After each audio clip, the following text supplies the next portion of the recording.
సామెతలు 29వ అధ్యాయం 11వ వచనం. జాషువా చదువు. బుద్ధిహీనుడు తన కోపమంతా కనపరచును. జ్ఞానం గలవాడు కోపమును అణుచుకొని దానిని చూపకుండును అని అంటున్నాడు. ఇక్కడే ఇద్దరు వ్యక్తుల గురించి మాట్లాడుతున్నారు కదా ప్రతిసారి. ఇక్కడ మొదట ఎవరంట? బుద్ధిహీనుడు. బుద్ధిహీనుడు అంటే హృదయంలో వాక్యం లేనివాడు. ఏం చేస్తాడంట? తన కోపమంతా కనపరుచును. ఇక్కడ ఇంకొక అతను ఉన్నాడు. ఆయన ఎవరు? జ్ఞానం గలవాడు. కోపాన్ని అణుచుకొని దానిని చూపకుండును. ఈ జ్ఞానవంతుడు ఏం చేస్తాడంట? కోపాన్ని అణుచుకుంటాడు. ఈ బుద్ధిహీనుడు కోపాన్ని అణుచుకోలేడన్నమాట. అర్థమవుతుందండి? అంటే మనం వాక్యం చదవకపోతే ఏమైంది? మనం దేవుడు ఏమన్నా ఇష్టపడ్డామో, రేపు నిత్య జీవం రాదేమో అని అనుకుంటాం. మన వాక్యం చదవకుండా దేవుని చిత్తాన్ని నెరవేర్చవచ్చు, నేను ఆత్మీయంగా చక్కగా ఉంటానని అనుకుంటాం. ఇక్కడ ఏంటంట? వాక్యము చదివే వాళ్ళు జ్ఞానవంతులు. ఎవరి హృదయంలో అయితే దేవుని వాక్యం ఉండదో వాళ్ళు ఎవరు? బుద్ధిహీనుడు. బుద్ధిహీనుడు ఏం చేస్తాడంట?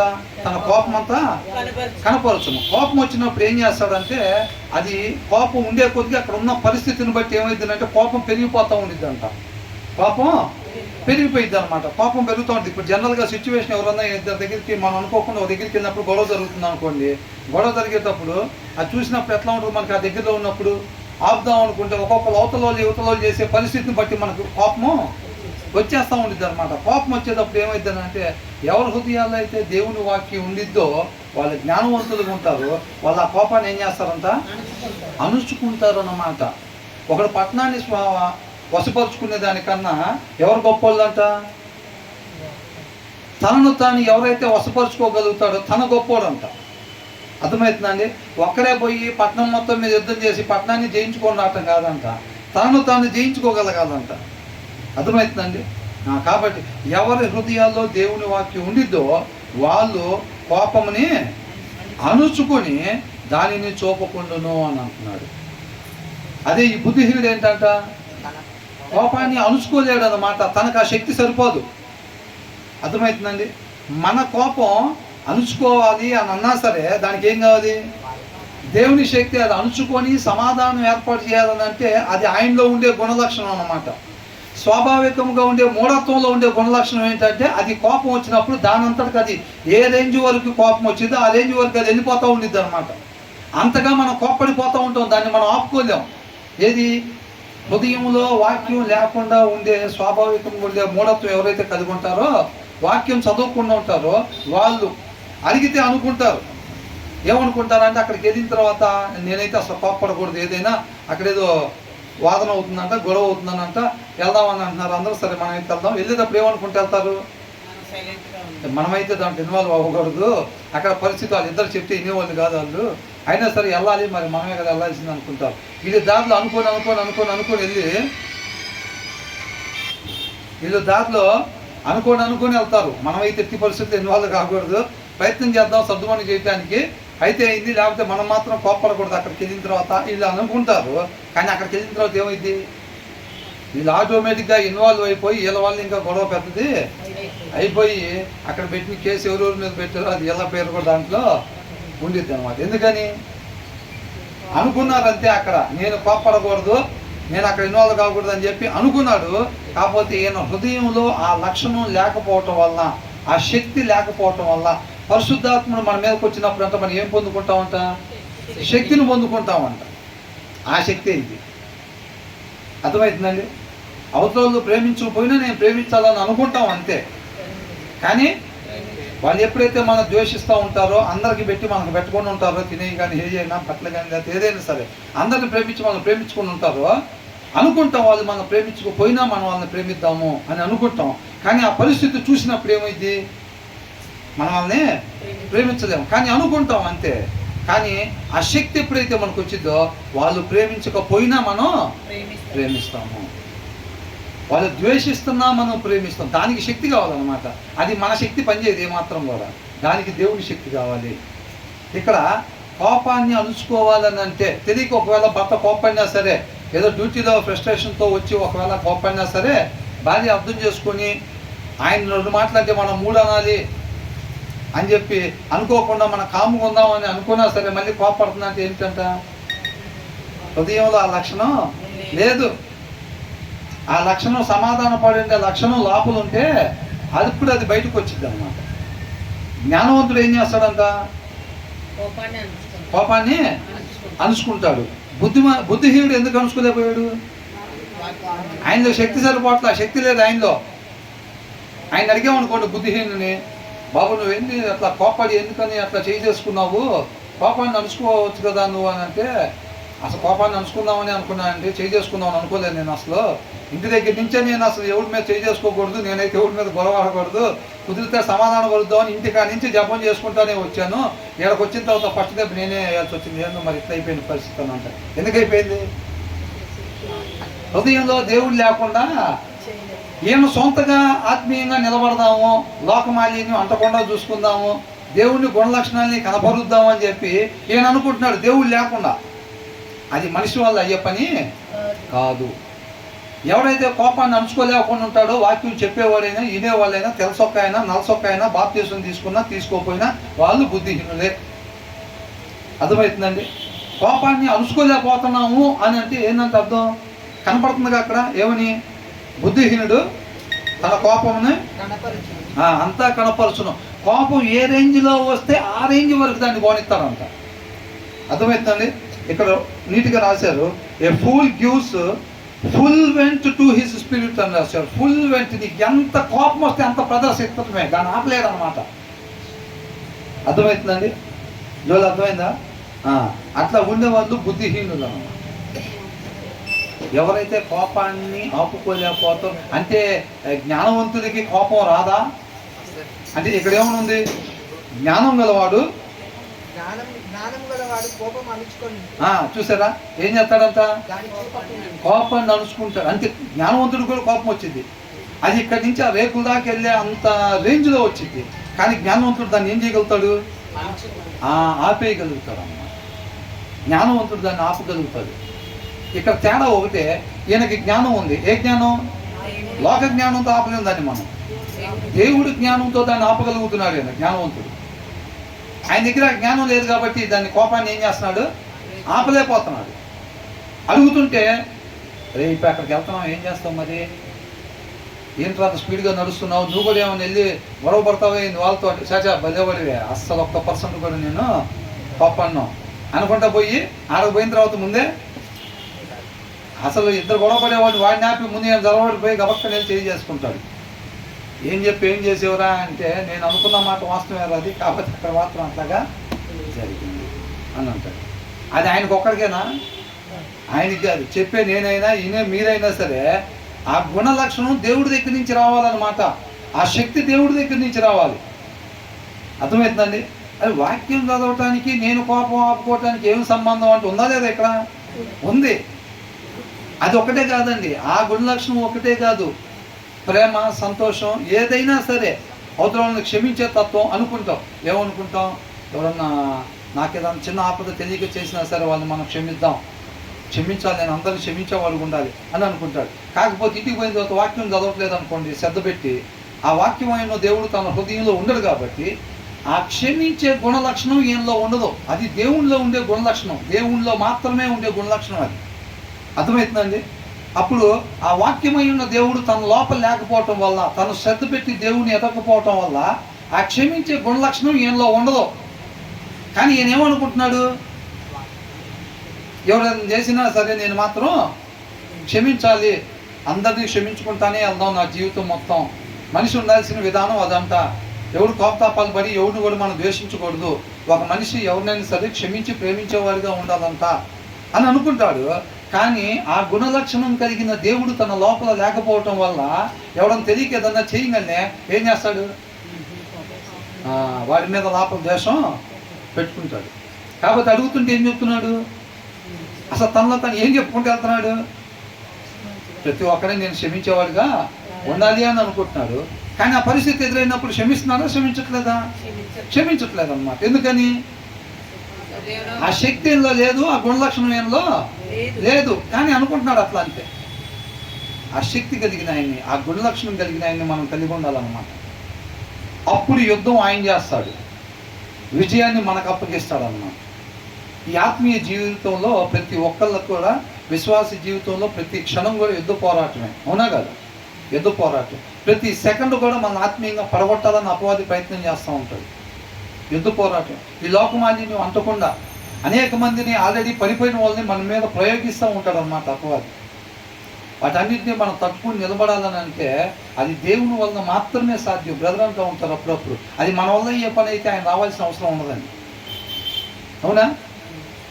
ఇక్కడ ఎవరి వల్లన్నా అయ్యేటట్టయితే దేవుడు రావాల్సిన అవసరం ఉందా? యేసుక్రీస్తు వాళ్ళు రావాల్సిన అవసరం లేదు. అంటే ఈ భూమి మీద ఏ మనిషి వల్ల కూడా అది కాదు. ఆ సత్యాన్ని తెలుసుకోవాలన్నమాట. కాబట్టి ఎనీ టైము మన తరపున పోరాడేది దేవుణ్ణే అని చెప్పి మనం పెట్టుకోవాలన్నమాట. ఎనీ టైం ఆయన మనలో ఉండేటట్టుగా, మనతో ఉండేటట్టుగా మనం చూసుకోవాలి. అప్పుడే మనం ఏదైతే అనుకుంటామో, క్షమించేవారుగా ఉండాలనుకుంటే మనం క్షమించేవారుగా ఉంటాము. కోప్పడకూడదని అనుకుంటే కోప్పడకుండా ఉంటాము. అర్థమవుతుందండి? మనం అలాగ ఉంటాం అన్నమాట. కాబట్టి ఇక్కడ ఏం చేస్తున్నాడంట, కాబట్టి ప్రతి ఒక్క దానికి సంబంధం ఉంటుంది. అర్థమవుతుందండి? ప్రతి ఒక్క దానికి దేవుడే ప్రతి ఒక్కరికి కూడా ఆధారం కావాలన్నమాట. ప్రతి ఒక్కరికి కూడా సోర్స్ దేవుడే. అర్థమవుతుందండి? కాబట్టి మనం ఖచ్చితంగా ఆ వాక్యమైన దేవుడు మన హృదయంలో ఉంటేనే మనిషి ఉండాల్సిన రీతిగా ఉంటాడు తప్ప, లేకపోతే అనుకుంటాడులే కానీ ఉండలేడు. అక్కడినో ఎక్కడినో అనుకుంటాడు ఉందామని, కానీ ఉండలేడు దేవుడు లేకపోతే. తర్వాత దేవుడు ఎప్పుడు ఉంటాడు మరి? ఎవరైతే అంతరంగంలో నిజంగా నీటి వాగుల కొరకు దుప్పి ఆశపడినట్టుగా ఆశపడుతూ ఉంటారో, నీటి వాగుల కొరకు దుప్పి ఆశపడినట్టుగా ఆయన కొరకు ఆశపడుతూ ఉంటారో, ఆ ఆశపడే ప్రాణాన్ని ఆయన తృప్తిపరుస్తాడు అన్నమాట. అర్థమవుతుందండి?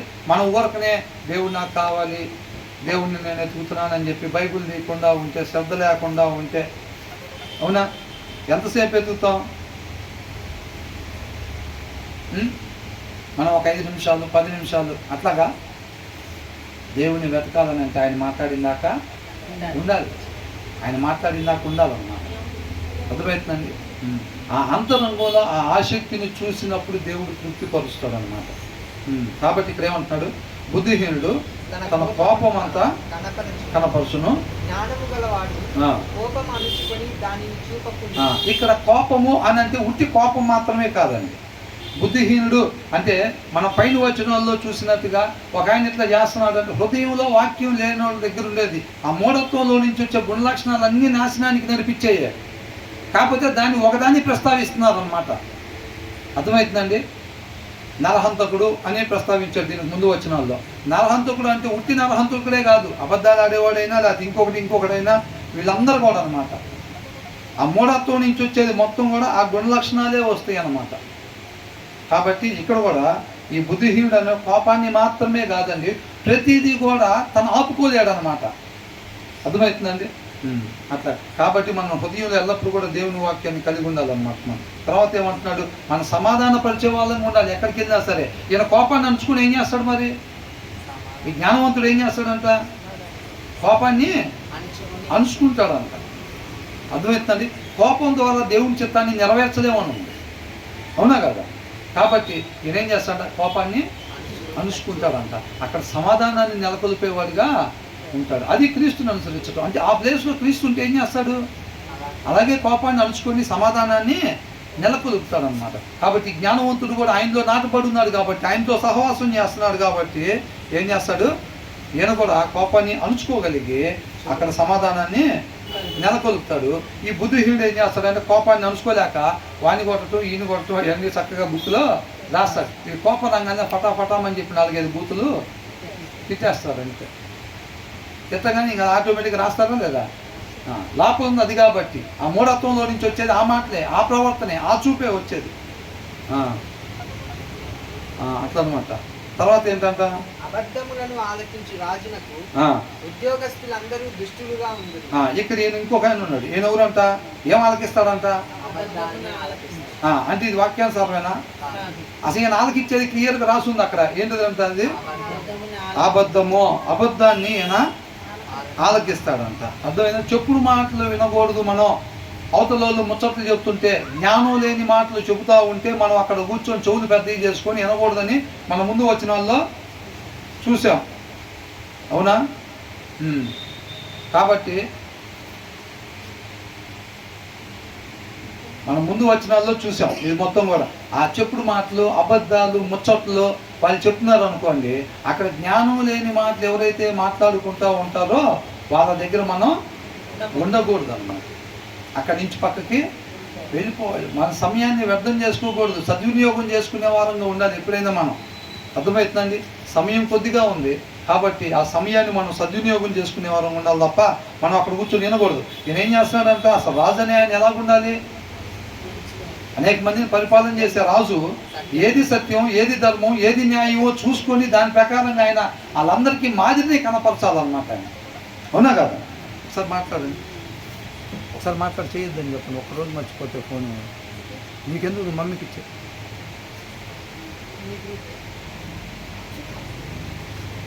రాజు అనే ఆయన ఏం చేయాలంట?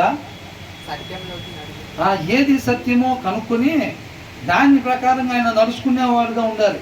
ఆ రాజును అనేక మంది ఆ చుట్టూ మినిస్టర్లు కావచ్చు, ఎమ్మెల్యేలు కావచ్చు, ఈ మిగతా వాళ్ళందరూ కూడా ఆయన గమనిస్తూ ఉంటారు. ఆయన రాజ్యం మొత్తానికి ఒక మాదిరిని కనపరచాలి. ఇప్పుడు యెహోషువ నడిపించేటప్పుడు కావచ్చు, లేకపోతే వాళ్ళ కణంలో ప్రవేశించిన తర్వాత ఒక రాజును మీరు సెలెక్ట్ చేసుకోండి.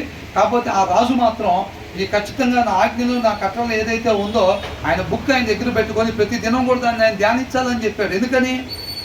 ప్రతి దినం ఆయన ధ్యానించినట్టయితే దాని ప్రకారంగా ఆయన నడుచుకుంటాడు, దాని ప్రకారంగా ఆయన మిమ్మల్ని నడిపిస్తాడు అని అన్నాడు. అర్థమవుతుందండి? అట్లా ఆయన నడుచుకునేవాడు కాకపోతే మిమ్మల్ని నడపడానికి అర్హుడు కాదు. ధ్యానించకపోతే కనుక ఆయనకి నచ్చినట్టు నడుపుతాడు మిమ్మల్ని. రేపు ఆయనతో పాటు మీరు కూడా అందరూ నరకానికి వెళ్ళిపోయే పరిస్థితి ఉంటుంది. అవునా? కాబట్టి మరి రాజు ఎలా ఉండాలి? ఏది సత్యమో చూసుకోవాలి, ఏది ధర్మమో, ఏది న్యాయమో చూసుకొని దాని ప్రకారంగా నడుచుకునేవాడిగా ఉండాలి. అనేక మందికి మాదిరిని కనపరిచేవాడిగా ఉండాలి ఆయన. కాకపోతే ఈయన ఏం చేస్తున్నాడంట? మరి అబద్ధాన్ని ఆలకిస్తున్నాడంట. మీరు ఒక చూడండి, ఎప్పుడైతే అబద్ధాన్ని ఆలకిస్తాడో జనరల్గా ఇప్పుడు మనం ఎప్పుడు అనుకుంటాం కలెక్టర్లు వీళ్ళందరూ కూడా అక్కడ జెన్యూన్ ఇన్ఫర్మేషన్ ఏం నీడ్ ఉందో ఆ ప్లేస్లో అక్కడ జనాభాకి ఏమేమి కావాలో అవన్నీ కూడా కరెక్ట్గా ఎంక్వైరీ చేసి దానికి ఎంత బడ్జెట్ అయింది, ఏమి కరెక్ట్గా ఇప్పుడు ఇమీడియట్గా ఇవ్వాలో అవి మొత్తం కూడా తీసుకొని రండి అని అంటారు. అందుకనే కలెక్టర్లో కాన్ఫరెన్స్ పెడతారు. కలెక్టర్ కాన్ఫరెన్స్ పెట్టినప్పుడు ఆయా ఏరియాలో ఏం అవసరతలు ఉన్నాయి జనానికి, మనం చేయాల్సింది ఏమేమి చేయాల్సినవి ఉన్నాయి అనేది కరెక్ట్ ఇన్ఫర్మేషన్ వీళ్ళు గ్యాదర్ చేసుకొని తీసుకొచ్చి ఈ సీఎం గారి టేబుల్ దగ్గరకు తీసుకొస్తారనమాట. అర్థమవుతుందండి? వాళ్ళు న్యాయంగా కరెక్ట్గా చూసుకొని తీసుకుని వస్తారు. ఈయన అబద్ధంగా ఎప్పుడైతే వింటాడో, అసత్యాన్ని వింటాడో, అసత్యం విన్నప్పుడు ఏమైందనంటే వీళ్ళందరూ తప్పుడోళ్ళుగా కనపడతారు. హామాన్ ఏం చేశాడు? ఒక వర్గం వాళ్ళు మన రాజ్యం మీద తిరుగుబాటుగా ఉంటున్నారు అది అన్నప్పుడు ఈ రాజు అట్లా ఉంటున్నారా లేదా, ఎవరు వాళ్ళు ఒకసారి నా దగ్గరికి తీసుకురా, ఏ రకంగా మన మీద తిరుగుబాటుగా ఉంటున్నారు, ఏ రకంగా మన రాజ్యానికి ఇబ్బందికరంగా ఉంటున్నారు అనేది ఆయన కనుక్కోను కదా. ఆయన ఇది చేయాల్సిందే. కనుక్కున్నాడు ఆయన? ఏం కనుక్కోలేదు. ఏం చేశాడు ఈయన? హామాన్ చెప్పింది ఏం చెప్పాడు? ఈయన ఒక్క ఆయన ఈయనకు లోపడలేదు, నమస్కారం చేయలేదు, గౌరవం ఇవ్వలేదని చెప్పి ఆ తెగ మొత్తాన్ని ఆయన నాశనం చేసి ఉంది. సింపుల్ అది. అవునా? కాబట్టి ఆ తెగ మొత్తాన్ని మనం నాశనం చేస్తేనే నా పవర్ ఏందో తెలిసిద్ది అని చెప్పి ఉచితార్థంగా వాళ్ళు ఎవరు ఏమి అన్యాయం చేయకపోయినా సరే రాజుగారి దగ్గరికి వచ్చి తప్పుడు మాట చెప్పాడు, అబద్ధపు మాట చెప్పాడు. అబద్ధపు మాట చెప్పినప్పుడు రాజుగారు ఏం చేశాడు? విన్నాడు. దాన్ని వినేసి ఇట్లా చేస్తున్నారండి, ఒక జనాభా వల్ల మన రాజ్యానికి నష్టం ఉంది అది. అవునా? ఎవరాళ్ళు? ఇదిగో ఉంగరం, ఇదిగో రాజముద్ర, నీకు దానికి ఎట్లా చేస్తే బాగుంటుంది అనుకుంటున్నావు నువ్వు, దాని ప్రకారంగా చెయ్యి అని ఇచ్చేసాడు లేదా? మరి ఆయన ఏం చేశాడు? వాళ్ళందరినీ ఒకటే దినాన సంహరించేటట్టుగా. వాళ్ళందరూ అన్యాయస్తులా? ఏం కాదు, న్యాయస్తులే. అవునా కదండి? వాళ్ళందరూ న్యాయస్తులే. కాబట్టి రాజు నమ్మకాన్ని ఈయన నమ్మక ద్రోహం చేశాడు. నమ్మకాన్ని అర్థం పెట్టుకొని ఒక జాతి మొత్తాన్ని నాశనం చేయటానికి చూసింది ఈయన. అవునా? మరి ఇప్పుడు ఎస్తేరను ఎవరు? మొర్దెకై ఏం చేశారు? రాజును చంపుదామని ఇద్దరు వ్యక్తులు మాట్లాడుకుంటుంటే మొర్దెకై కాపాడా లేదా? కాపాడాడు. ఒక రకంగా చూస్తే రాజ్యానికి మేలు వాళ్ళ వల్ల, నష్టం హామాను వల్ల. అవునా? కాకపోతే ఈయన ఏమీ కనుక్కోకుండా ఇచ్చేసాడు అన్నమాట. అట్లాగా ఎప్పుడైతే చెప్పుడు మాటలు వినేటప్పుడు వీళ్ళందరూ చెప్పిన జడ్జిమెంట్ ఏమైంది? ఈ కలెక్టర్లో వాళ్ళు వీళ్ళందరూ వచ్చి ఏమండి 14 కావాలి, ఏమండి మనకు 3,000 కోట్లు అవసరం పడిద్ది, ఈ జనాభాకి మనం మినిమం కావాల్సి ఇవ్వాలంటే అని చెప్పి వాళ్ళు కరెక్ట్ ఇన్ఫర్మేషన్ గ్యాదర్ చేసి తీసుకొస్తే వాళ్ళు అంతే అంటారండి, మన వాళ్ళు నొక్కడానికి అని చెప్పి ప్లాన్ చేస్తున్నారు. వీళ్ళెవరో కొద్దిగా ప్రమోషన్ కోసం రాజుకి బూస్ట్ కొట్టేవాడు ఉంటాడు, మనం 1000 కోట్లు ఇస్తే సరిపోయిద్ది అది ఇదని అనగానే అప్పుడు వీళ్ళందరూ జెన్యున్గా తెచ్చారు. చూసారా? ఆ జెన్యున్గా రిపోర్ట్ తెచ్చిన వాళ్ళందరూ రాజుకి ఎట్లా కనపడతారు? ఇదంతా దొంగలు అట్లయితే అనుకుంటాడా లేదా? ఇదేం చేస్తానంటే నీతిగా సోపేస్తున్నాడు.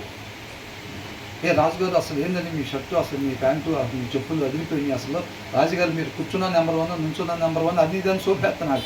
ఆయన ఆల్రెడీ దొరచెవులు కోరుకుంటున్నాడు, అంటే అట్లాంటి పొగడ్తలు కోరుకుంటున్నాడు అన్నమాట రాజు. ఇక ఆయనకి కావాల్సింది ఆయన అనుకునే మొత్తం వీడు ఆ సోప్ వేస్తున్నాడు. సోప్ వేసేటప్పుడు ఏమంటున్నాడు? 1000 కోట్లు ఇస్తే చాలండి, 3,000 కోట్లు అవసరం లేదు, మన వాళ్ళంతా నొక్కతాను చూస్తున్నారు అని చెప్పగానే ఈయనేం చేస్తాడు? వీళ్ళంతా దొంగలు అట్లయితే అనుకుంటారు. వాళ్ళు దొంగలేనా? వాళ్ళు దొంగలు కాదు, వాళ్ళు జెన్యూన్. అందుకని ఇక్కడ ఏమంటున్నారు? ఏంటంట? అబద్ధములను ఆలకించు రాజునకు. ఏం చేస్తారంట? ఉద్యోగస్తులు అందరూ కూడా ఎట్లా కనపడతారంట? దుష్టుల్లా కనపడతారంట. కాబట్టి వాడు చెప్పాడు వీడు చెప్పాడు కాదు, మనం కరెక్ట్గా ఎంక్వైరీ చేసుకోవాలి ఎప్పుడైనా. అర్థమవుతుందండి? ఎవరో ఒకళ్ళు వచ్చేసి ఏమండి చర్చి కడదాం అనుకుంటున్నామండి, కొద్దిగా డబ్బులు ఉంటే ఇయ్యండి అనగానే ఓహో చర్చి అంటున్నారని చెప్పి మనం తీసి అది ఇచ్చేయటం కాదు. వాళ్ళు దాన్ని తీసుకుని వెళ్ళి మందాగారు అనుకోండి, ప్రభా నాకేం సంబంధం, చర్చి అంటే ఇచ్చాను, నీకు తెలియదు. నువ్వు కనుక్కొని చేయాలి. నువ్వు కనుక్కొని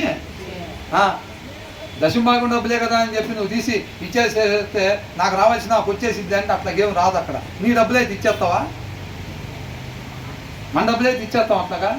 పోయి అక్కడ ఏంటి, అవునా కాదా, అసలు కట్టాలా కట్టకూడదా, అంతే కట్టాలా లేకపోతే తక్కువ కడతానికి అవకాశం ఉందా, మొత్తం కనుక్కుంటామా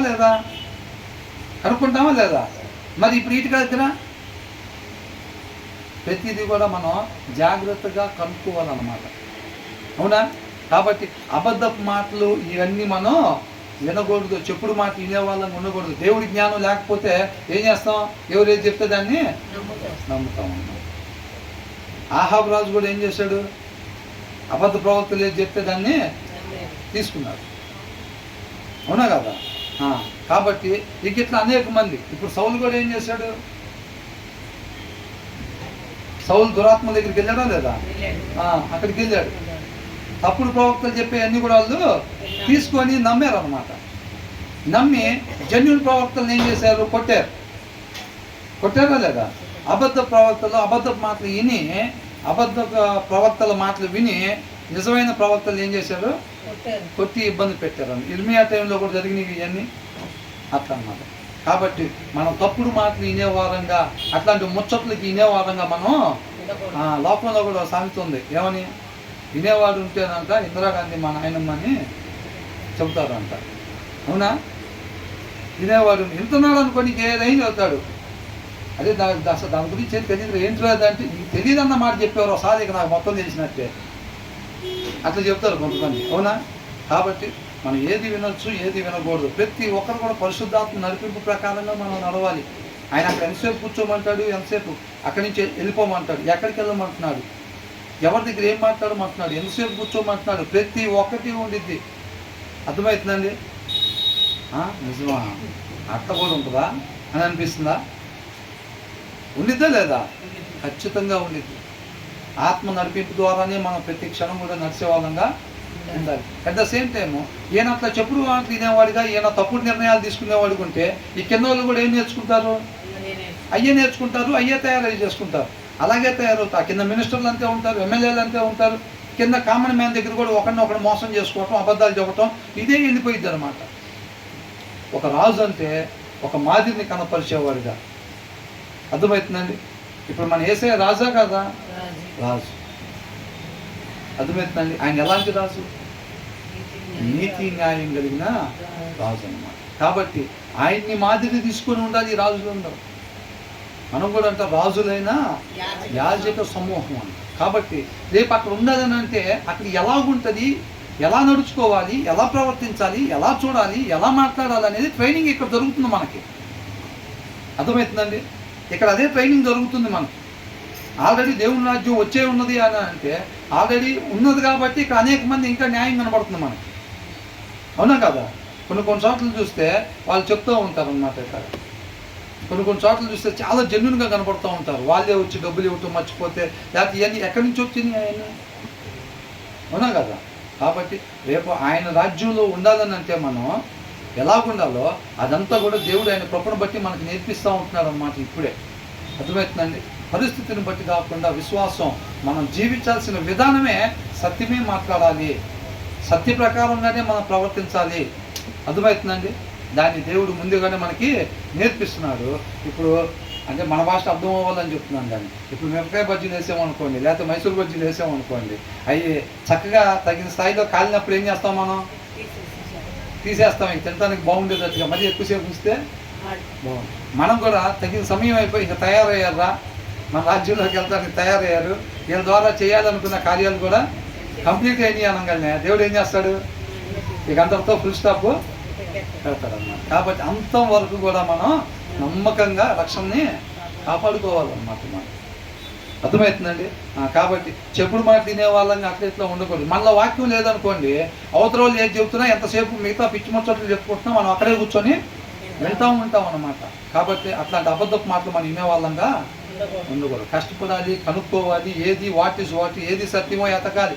దేవుడిని అంటే మనం ఏం చేయాలి, ఒక గుడ్డతను దీన్ని ఇదేంటో చెప్పు అని అంటే గుడ్డతను ఎట్లయితే పట్టుకొని దీన్ని తవిలాడి కనుక్కొని ఇది టేబుల్ అండి ఇది అని చెప్తాడో మనం దేవుడిని అట్లా వెతకాలంట. అర్థమవుతుందండి? అట్లా తవిలాడి వెతికి కనుక్కోవాలి దేవుడిని మనం. అంతే తప్ప ఎవరో ఒక ఆయన వచ్చేసి దేవుడు అని చెప్పేసి అద్భుతాల గురించి చెబుతుంటేనే, దేవుడు అని చెప్పి ఇచ్చేది ఇదే అని చెప్పి ప్రమోషన్లు వస్తాయి అని చెప్తేనే అట్లా ఎవరు ఏదో అంటే దేవుడు అని చెప్తేనే వెళ్ళానండి అని ఆయన మీద చెప్పేసేస్తే నేనేం నిత్య జీవంలోకి తీసుకోరు. దేవుడు ముందే మనకి చెప్పాడు. ఆ కనుక్కోవాల్సిన బాధ్యత ఎవరిదంట, మనది. 10,000లో అంట అవలేలాగా ఆయన గుర్తుపడతానని చెప్పి రాస్తుంది పరమగీతంలో. రాస్తుందా లేదా? మనం కూడా అట్లా గుర్తుపట్టగలిగేటట్టు ఉండాలి. ఎలా గుర్తుపడతాం? ఇప్పుడు 10-20 మంది 30 మంది ఆడవాళ్ళు ఉన్నారండి, పని చేస్తున్నారు ఒక కంపెనీలో. వాళ్ళలో ఇప్పుడు పెళ్ళైన వాళ్ళు వాళ్ళ ఆవిడ ఉంటే గుర్తుపడతారా, గుర్తుపట్టలేరా? ఎలా గుర్తుపడుతున్నారు? అలా సవాసం చేస్తారు కాబట్టి ఓటనే పసిగడతారు. అదిగోండి ఆమె అంటారు. ఎవరండి అందరూ అడిగిరుకున్నారంటే ఆమె అండి, అదిగో ఖచ్చితంగా ఆమె అని అంటారు. ఏది సత్యం మనకి ఎట్లా తెలిసింది? 10,000లో ఉన్న అవలేలో గుర్తుపడతానంటే ఏంది? అసత్య బోధనలు 10,000 ఉన్నా సరే సత్య బోధన మనం ఇంతే పసిగట్టగలిగేటట్టు ఉండాలి. అర్థమవుతుందండి? అది మన లోపల ఉండి ఆయనతో మనం సహవాసం చేస్తూ ఉండేటప్పుడు ఎవరు ఏది చెప్తున్నా, ఎక్కడ చెప్తున్నా, ఎక్కడ ఏది మనం చూసినా కానీ ఇది సత్యం ఇది అసత్యం అని మనకు అర్థమైపోతూ ఉండిద్ది. అవునా? పరిశుద్ధాత్మ దేవుడు మనకు తెలియపరుస్తూ ఉంటాడు. ఆయన్ని ఎరిగి ఉంటాం కాబట్టి మనం గుర్తుపట్టగలుగుతాం ఆయన్ని. మనం ఆయనతో సహవాసం లేదనుకోండి, మనం ముందే అరేంజ్మెంట్స్ చేసుకొచ్చి స్టేజీ మీద అద్భుతాలు చేస్తుంటే వెళ్ళిపోయి కాళ్ళ మీద పడి ప్రార్థన చేయండి. అవునా కదా? అట్లా ఉంటుంది. కాబట్టి ఆయనతో మనం సహవాసం చేసి ఉండాలన్నమాట. అది ఇక తర్వాత ఇక్కడ ఏమంటున్నారు, ఇంకా బీదలను వడ్డీకిచ్చువారును కలిసి కొందరు ఉభయులకు వెలుగునిచ్చువాడు యెహోవాయే. ఏంటంట? బేదలను వడ్డీకిచ్చువారు. ఇక్కడ ఇద్దరు. అవునా? ఒకళ్ళేమో బేదలు, ఇంకొకళ్ళు ఎవరంట? వడ్డీకి ఇచ్చేవాళ్ళంట. కలుసుకుంటారంట ఒక దగ్గర. ఎక్కడ? ఇలా డబ్బులు అవసరమైనప్పుడు మరి ఆయన దగ్గరికి వెళ్తారు వడ్డీ కోసం. మరి ఆయన ఏం చేస్తాడు? వడ్డీకి ఇవ్వాలి కదా. కలుసుకుంటారు. అది మర్చిపోకూడదు అన్నమాట. అది మర్చిపోకూడదు. వీళ్ళని రూపించింది ఎవరు? దేవుడు అన్నమాట. ఆయన అవసరమైతే ఉన్నత స్థితికి తీసుకెళ్ళగలిగేది ఆయనే, కింద పడగొట్టగలిగేది కూడా దాన్ని మర్చిపోకూడదు. అది జ్ఞాపకం చేసుకోవాలి. అర్థమవుతుందండి? ఆయన ఇరువురిని కూడా ఆయన పోలికలో ఆయన స్వరూపంలో తయారు చేసుకున్నాడు. కాబట్టి ఖచ్చితంగా మన పైన 7వ వచనంలో ఒక మాట చూసాం. ఏం చూసాం? నీతిమంతుడు బీదల కొరకు న్యాయం విచారించును. నీతిమంతుడు అంట బేదల కొరకు న్యాయం, వాళ్ళకి జరగాల్సిన న్యాయం. వాళ్ళు నాలాంటి మనుషులు, నాలాగా తయారు చేసుకున్నాడు దేవుడు వాళ్ళని. అర్థమవుతుందండి? వాళ్ళు కూడా తినాలి నాలాగా, వాళ్ళు కూడా వస్త్రాలు కట్టుకోవాలి నాలాగా, వాళ్ళ పిల్లలు కూడా చదువుకోవాలి మా పిల్లల్లాగా. అర్థమవుతుందండి? మినిమం సౌకర్యాలు ఏదైతే ఒక మనిషి బ్రతకడానికి కావాలో వాళ్ళకు కూడా కావాలి అని చెప్పి నీతిమంతుడు చూస్తాడనమాట. ఇక్కడ డబ్బులు ఇచ్చేవాళ్ళు కూడా దేవుడు ప్రతి ఒక్కరు కూడా ఇద్దరిని చూస్తూ ఉంటాడన్నమాట.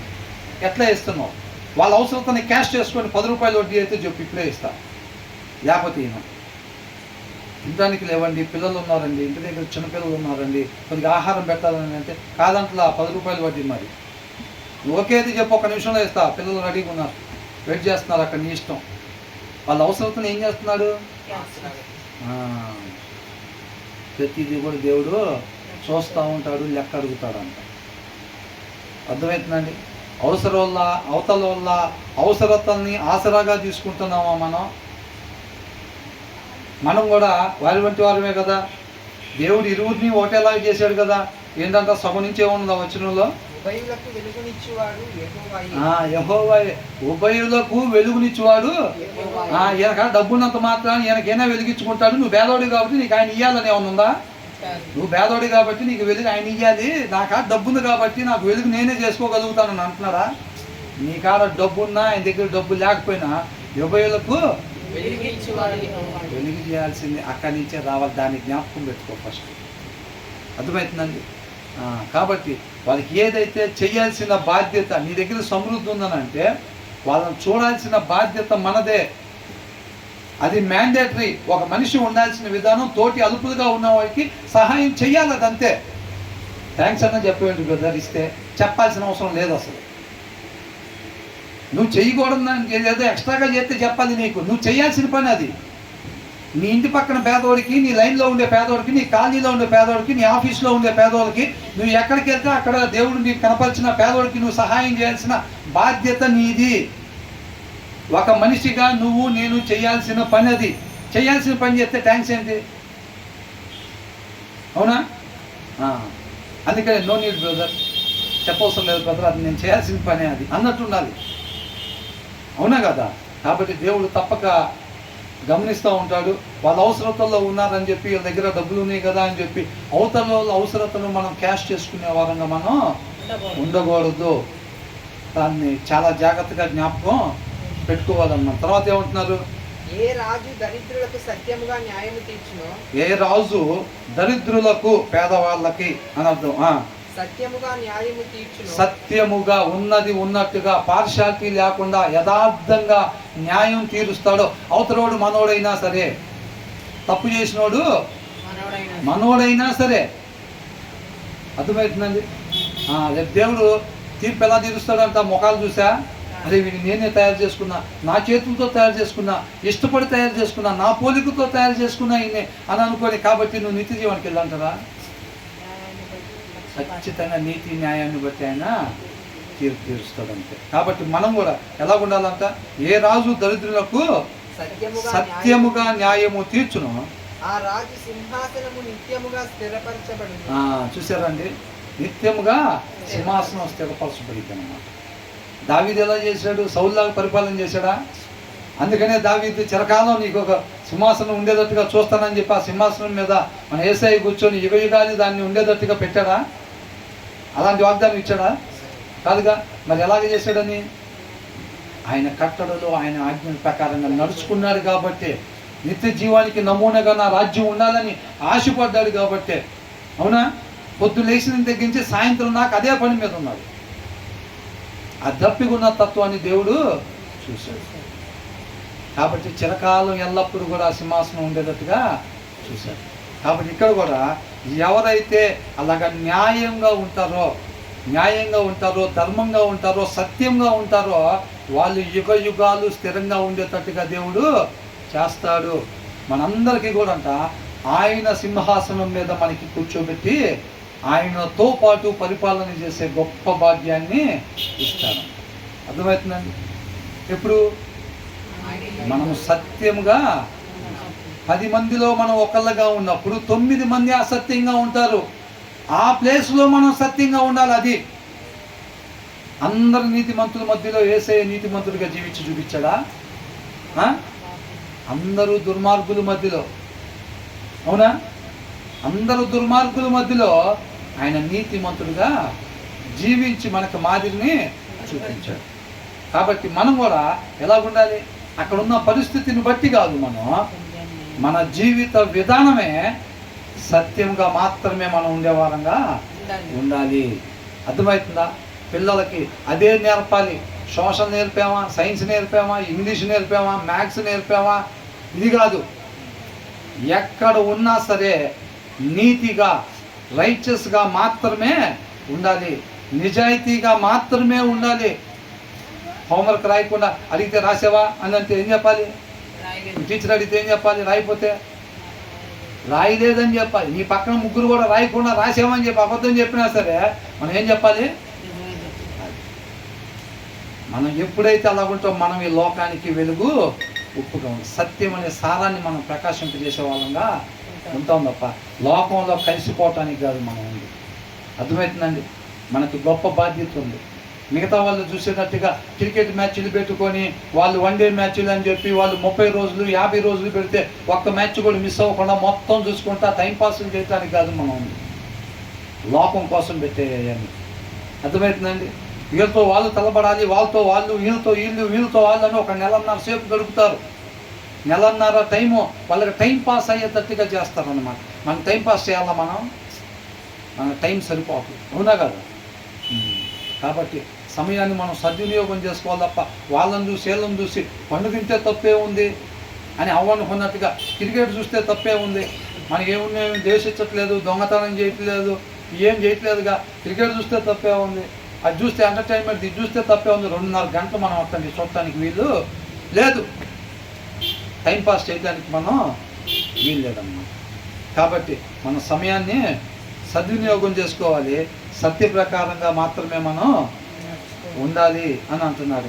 ఏది మళ్ళీ చదవండి ఒకసారి. అది ఏ రాజు దరిద్రులకు సత్యముగా న్యాయము తీర్చును. ఇప్పుడు చూస్తే అనేక మంది ఏం చేస్తున్నారు? పేదవాళ్ళకి కేటాయించే డ్రైనేజీల్లో వచ్చే డబ్బులు నొక్కేసేస్తారు, రోడ్లకు సంబంధించిన డబ్బులు, రేషన్ కార్డు బియ్యం ఇవ్వమని చెప్తే దాంట్లో కొంతమంది డబ్బులు నొక్కేస్తారు. 2 రోజులు ఇచ్చేదంటారు. ఆ పొరపాటున ఊరెళ్ళింది అనుకోండి, ఆ 3వ రోజు వస్తే ఆమెకు రావాలా లేదా? ఆమె ఆ బియ్యం తీసుకెళ్ళి తినాలి. గవర్నమెంట్ ఇచ్చేసింది, కానీ ఈయన మాత్రం ఎవడు ఇంకా అమ్మేసుకుంటాడు. అయ్యి ఎవరు డబ్బులు? అయ్యి ఎవరు బియ్యం? అయ్యి నువ్వు ఆ బియ్యం గింజ ముట్టుకున్నావంటే ఆ గింజ దగ్గర ఆయన ఉంటాడు. జ్ఞాపకం పెట్టుకోవాలి. ఎవడు బలవంతుడు, ఎవడు బలహీనుడు దొరుకుతాడో మోసం చేద్దాం, ఎవడు అమాయకుడు దొరుకుతాడో మోసం చేద్దాం అని చూస్తున్నట్టయితే కనుక ఆ అమాయకుడు వెనకాల నేనున్నాను అంటున్నాడు దేవుడు. అంటున్నాడో లేదా? అది ముదురుని మోసం చేస్తారా? ముదురుని మోసం చేయలేరు. కాబట్టి అమాయకులు దొరకాలనుకుంటాడు. వాళ్ళతో పాటు నేనున్నాను అంటున్నాడు. వాళ్ళ జోలి పోయావంటే మాత్రం నీకు ఇబ్బందే. అవునా కదా? దాన్ని జ్ఞాపకం పెట్టుకోవాలన్నమాట ఎనీ టైం. కాబట్టి ఇదేంటంట, దరిద్రులకి సత్యముగా న్యాయము తీర్చును. ఆ రాజు సింహాసనము నిత్యముగా స్థిరపరచబడును. కాబట్టి మనం చక్కగా ఈ పైన వచనాలు ఎక్కడి నుంచి అండి? 11వ వచనం నుంచి. 11వ వచనంలో మనం ఎప్పుడైతే ఆ వాక్యం అనే దేవుణ్ణి మనం ఎప్పుడైతే మన హృదయాల్లో కలిగి ఉంటామో అప్పుడు ఏం చేస్తాం? దేవుని యొక్క గుణలక్షణాలని మనం ఏం చేస్తాం? ప్రకాశించగలుగుతాం అన్నమాట. అర్థమవుతుందండి? కనపరచగలుగుతాం, ఆయన్ని కనపరచగలుగుతాం మనలో. లేకపోతే అనుకుంటాం అంతే, అదంతటితోనే ఆగిపోయింది అనమాట. జ్ఞానం కలిగిన వాళ్ళం అయితే కనుక కోపాన్ని అంచుకోగలుగుతాం, ప్రేమను చూపించగలుగుతాము, అవతలని క్షమించగలుగుతాము. ఇవన్నీ కూడా మనం చేసి ఆయన నామాన్ని మహింపరచగలుగుతాం. తర్వాత ఏమంటున్నారు 12వ వచనంలో? అబద్ధములు ఆలకించేవారుగా మనం ఉండకూడదు. మనం చక్కగా మంచి మాదిరినిగా మనం జీవించే వారంగా ఉండాలి, మంచి మాదిరిని కనపరిచే వారంగా మనం ఉండాలి. అనేక మందికి అన్నమాట మంచి మాదిరిని కనపరచాలి మనం. తర్వాత ఏమంటున్నారు? ఆ విషయం జ్ఞాపకం పెట్టుకోవాలన్నమాట. ప్రతి ఒక్కళ్ళు కూడా నిన్ను వల్లే నీ పొరుగు వారిని ప్రేమించాలి. అంతే తప్ప అవసరంలో ఉన్న అవసరతల్ని మనం ఆసరాగా తీసుకొని లబ్ధి పొందుదామని చెప్పి మనం ఏమాత్రం కూడా అనుకోకూడదు అన్నమాట. అర్థమవుతుందండి? ఇప్పుడు ఆ టైంలో యేసోబు టైంలో, జోసఫ్ టైంలో ఏం చేశాడు? కరువు వచ్చిందని చెప్పి దేవుడు తెలియపరిచాడు. అవునా? కరువు వచ్చింది, 7 సంవత్సరాలు కరువు వచ్చింది అని అన్నప్పుడు ఏం చేశారు? ఆ 7 సంవత్సరాల తాలూకా పంట ముందే జాగ్రత్త చేసుకోండి అని చెప్పారు. చెప్పిన తర్వాత ఏమైంది? పాపం అప్పుడు దాకా వాళ్ళ దగ్గర ఉన్న పొలాలు ఉన్నాయి, గేదెలు ఉన్నాయి, ఇవన్నీ ఉన్నాయి. తర్వాత ఏమైంది, కరువు వచ్చింది. అందరూ పండించిన దాంట్లోంచి కొంత కొంత తీసుకొచ్చి ఇవ్వాలని చెప్పారు. రాజుగారు ఆజ్ఞ ప్రకారంగా ఇచ్చారు, దాచిపెట్టారు. ఆ దేనికి దాచిపెట్టారు? తర్వాత 7 సంవత్సరాల కోసం దాచిపెట్టారు, అందరి కోసం. కానీ ఊరనే ఇచ్చారా? ఊరనే ఇవ్వలా. వాళ్ళకి తినడానికి లేవు. మరి తర్వాత కరువు వచ్చింది, వీళ్ళు ఏం చేశారు? మరి ఏమున్నాయి మీ దగ్గర అని అడిగారు. ఇక మా కాడ ఏమున్నాయా, 4 గొర్రెలు ఉన్నాయి, 2 గేదెలు ఉన్నాయి బాబు మాకు అని అంటే, ఒక గేదె తీసుకొచ్చి ఆడ పెట్టన్నారు. గేదె తీసుకొచ్చి ఆడ పెట్టానన్నారు. 2 నెలలకు సరిపడేది ధాన్యం ఇచ్చారు. మరి గేదె ఆడ పెట్టకపోతే ఫుడ్ ఉండదు, ప్రాణం పోయిద్ది. పోయిద్దా లేదా? ఒక గేదె ఆడ పెట్టన్నారు, ధాన్యం ఇచ్చారు, తీసుకెళ్ళారు. తర్వాత వాళ్ళు వచ్చారు, అయ్యా మా కాడ అసలు తినడానికి లేవయ్యా. ఏమున్నాయి మీ కాడ? గేదెలు లేవయ్యా మా కాడ. ఏమున్నాయి? పొలాలు ఉన్నాయా, 3 ఎకరాలు ఉన్నాయి. 1 ఎకరం రాయి రాజుగారి పేరు మీద. ఏం చేశారు? 1 ఎకరం రాయి రాజుగారి పేరు మీద అని అన్నారు. 1 ఎకరం రాయంగానే కొద్దిగా ఇచ్చారు. మళ్ళీ ఒక 4 నెలలకి ఏమైంది? 4 నెలలకు అయిపోయినాయి. ఒక గేదె అమ్ముకునే మళ్ళీ వచ్చాడు. ఆయనకు 2 నెలల సరిపడి ఇచ్చారు కదా. మళ్ళీ వచ్చి, అయ్యా తినడానికి లేవయ్యా అసలు లేవయ్యా అని అన్నాడు. ఏమన్నాడు? ఏమని నీ కాదు అన్నారు. ఒక గేదె ఉందయ్యా, మన 2 ఉంటే ఒకటి ఇచ్చాను మీకే అన్నాడు. అది కూడా ఆడగట్టే అన్నారు. తర్వాత అది తీసుకొచ్చి మళ్ళీ దాన్ని ఇచ్చారు. అట్లాగా ఆ జనాల కాడు ఉన్నాయి మొత్తం కూడా ఏం చేశారు? జనాల కాడు ఉన్నాయి మొత్తం కూడా రాజుగారి పేరు మీదకి మారిపోయినాయి. ఆ 7 సంవత్సరాలు వీళ్ళకి ఏమీ లేవు, ఎవరికి ఏమి లేవు తెలుసా? అంటే ఏం చేశారు? జనాల అవసరతను ఏం చేశారు? దేవుడు ఎందుకు ఇచ్చాడు? వాళ్ళకాడ ఆస్తి మొత్తం లాక్కొని 7 సంవత్సరాలు ఇస్తున్న అవకాశం, 7 సంవత్సరాల్లో మొత్తం ఆస్తి వాళ్ళకాడని ఇచ్చారా? రాజుగారు బాగుపడాలని చెప్పి దేవుడు ఆ కరువు రప్పించాడా? మరి అట్లా చేసుకోకూడదు అనమాట. అవతల అవసరాతని మనం ఆసరా తీసుకుని 10 రూపాయలు అంటాడు. ఆ చుట్టుపక్కల ఎవరు ఇచ్చేవాళ్ళు లేకపోతే 15 రూపాయలు కూడా అంటారు వడ్డీ. అర్థమవుతుందా? ప్రతిదీ కూడా చూస్తానంటున్నాడు దేవుడు, ప్రతిదీ కూడా చూస్తాను. కాబట్టి మనం న్యాయంగా ఉండాలి. మన పిల్లలకి మంచి మాదిరిని కనపరచాలి. మనం పిల్లలకని అంటే ఓన్లీ మనం ఉన్న పిల్లలకే కాదండి, అందరికీ పిల్లలకి మంచి మాదిరిని కనపరచాలి. ఎక్కడున్నా సరే, ఒక హోటల్ దగ్గరికి వెళ్ళామా, తిన్నామా, ఏదో ఫోన్పే చేసామా, అది సౌండ్ వచ్చింది, డబ్బులు వెళ్ళి అనుకున్నాం, మనం కూర్చొని మళ్ళీ టిఫిన్ చేస్తుంటే చెక్ చేసుకుంటే అవి డబ్బులు వెళ్ళలేదు అనుకోండి, మళ్ళీ పిల్లల ముందు వెళ్ళిపోయి అక్కడ కనుక్కొని డబ్బులు వచ్చినాయి అండి కనుక్కొని రాలేదని అంటే మళ్ళీ మనం డబ్బులు కట్టాలన్నమాట. నిన్న మాకు జరిగిన సిచ్యువేషన్, అందుకని చెప్తున్నాం. ఒక హోటల్ దగ్గరికి వెళ్ళాము, 2 చపాతీ తీసుకున్నాం, ఇద్దరం ఫోన్పే చేసాం. సిగ్నల్ రావట్లేదు, అక్కడికి వెళ్ళాను. అక్కడికి వెళ్ళి ఫోన్పే చేసాం. ఫోన్పే చేస్తే అప్పుడే టింగ్ అని సౌండ్ వచ్చింది. మరి అది ఎవరు కొట్టారో మనకు తెలియదు. టింగ్ అని సౌండ్ కొట్టాం, కానీ ఇదేమో ఇట్లా ప్రాసెసింగ్ అవుతూనే ఉంది. అక్కడి నుంచి అక్కడేమో టింగ్ అని సౌండ్ వచ్చింది కదా. వచ్చినాయా అంటే అక్కడ పిల్లలు కౌంటర్లో వాళ్ళ అబ్బాయిని పెట్టారు. అక్కడ వాళ్ళ అబ్బాయి ఏమేదో చదువుకుంటున్నాడు. చదువుకుంటా వచ్చినాయా అంటే వచ్చినాయి అన్నాను అన్నాడు. వచ్చినాయంటే నేను బ్యాక్ బటన్ ప్రెస్ చేసేది, బ్యాక్ వెళ్ళిపోయి ఇక వచ్చేసాను, చపాతీ ఇచ్చేసాను, శుభ్రంగా తినేసాను. నాకు డౌట్ వచ్చింది, ఎందుకో ఏంటి అది చూపిస్తే నెట్ రాకపోవటం వల్ల చూపించలేదా బ్యాలెన్స్, ఇంకో యాప్లో కూడా లేదు. 1కి 2-3 సార్లు చెక్ చేస్తాం కదా, మనం కూడా ఓటున్నాయి కదా. 1కి 2-3 సార్లు చెక్ చేస్తే 2-3 సార్లు కూడా డబ్బులు నా దగ్గర కట్ అయినట్లు. సరే తింటం అయిపోయింది, చేయగలుగుకున్నా. వాళ్ళ నాన్న తర్వాత కౌంటర్లో కూర్చున్నాడు. ఏమంటే ఇందాక డబ్బులు పే చేసాము ఇట్లాగా వచ్చినాయా అని అంటే ఆయన చెక్ చేసుకున్నాడు, రాలేదండి అని అన్నాడు. నేను కూడా చూసుకున్నాను, ఆయన కూడా చూపించాడు, రాలేదని అన్నాడు. నేను మరలా ఆ డబ్బులు కొట్టేసి వెళ్ళాం. ఆయన ఏమనుకుంటాడు? గమనిస్తారా గమనిరా? అదే హోటల్ పెట్టిన దగ్గర నుంచి ఇట్లా తోలిన మహా అయితే 5-10 మందో తగిలేరా అని అనుకుంటారు. ఖచ్చితంగా 5-10 మంది దేవుని పిల్లలే అయి ఉంటారు, దాంట్లో డౌటే లేదు. అర్థమవుతుందండి? అంటే ఈ చిన్న విషయం టిఫిన్ల దగ్గర కాబట్టి అట్లా చేశారా, లేకపోతే ఇంకో దగ్గర, ఎక్కడైనా సరే, అది ఎంతదైనా సరే, అర్థమవుతుందండి? మనం అలాగే ఉండాలి. పిల్లలకు అదే మనం ఇచ్చే ఆస్తి. పిల్లల ముందు మనం కనపరచాల్సిన మాదిరి అన్నమాట అది. అర్థమవుతుందండి? రేపు మనం లేకపోయినా, ఇప్పుడు ఏసై ఫిజికల్గా అంటే 33 సంవత్సరాల తర్వాత ఉండి వెళ్ళిపోయారు కదా. ఇప్పుడు ఆయన వెళ్ళిపోయినా సరే ఆయన చూపించిన మాదిరి పోయిందా, ఉందా? ఉందిగా. కాబట్టి రేపు మనం ఉన్నా లేకపోయినా అది ఉండిద్దా, ఉండదా? అది అలాగే వెళ్ళిపోతూ ఉంటుంది ముందు. అర్థమవుతుందండి? కాబట్టి మనం ఏదో వినటానికి చదువుకోవటానికి అనేటట్టుగా కాకుండా అది మనం జీవించటానికి, అనేక మందిని జీవింప చేయటానికి అన్నమాట. అవునండి, దేవుడికి మహిమ.